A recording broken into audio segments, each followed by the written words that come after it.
मागाव तालुक्यातील मुसळधार पावसामुळे अनेक गावांचा संपर्क तुटला।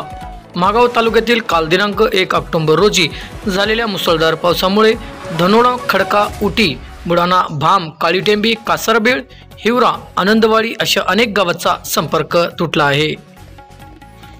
यावेळी जनजागृती जनतेचे बेहाल होत असल्यामुळे यावर बांधकाम विभागाने येण्या जाण्यासाठी तुटलेल्या ब्रिजचे काम त्वरित करावे अशी मागणी तालुक्यातील शेतकरी वर्ग करीत आहे। ब्युरो रिपोर्ट TV9 माझा लाईव्ह न्यूजसाठी एस.के. शब्बीर, मागाव। या ठिकाणी अतिवृष्टीमुळे भरपूर नाल्याला पाऊस आला। करंजखेड ते महागाव वरचा ब्रिज पूर्णतः वाहून गेलेला आहे। यापूर्वी सुद्धा आम्ही या ब्रिजसाठी खूप प्रयत्न केले। हा ब्रिज जिल्हा परिषदचा असून मागच्या वर्षी गट ड मध्ये आपण हा ब्रिज प्रस्तावित केला होता। काम पण आपण आपल्या एका ठेकेदाराच्या भरोश्यावर केलं, त्याचं बिल पण आतापर्यंत निघलेलं नाही। आता हा प्रचंड प्रमाणात पूर्ण वाहून गेलेला आहे। मी सकाळी SDO साहेबाला बोललो, कलेक्टर साहेबाला बोललो आणि इथल्या डेप्युटीला बोललो आणि PWDच्या डेप्युटीला बोललो। आमदार साहेबाच्या पण कानावर टाकला। नाबार्डमध्ये हा ब्रिज जवळपास फार मोठा प्रस्तावित आहे, पण यावर्षीच्या नाबार्डमध्ये सुद्धा हा ब्रिज आलेला नाही।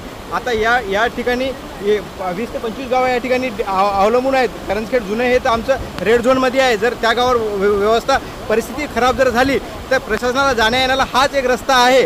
या ठिकाणचा ब्रिज जर नसला तर करंजखेड जुनेची सुद्धा परिस्थिती वायनाडसारखी होऊ शकते।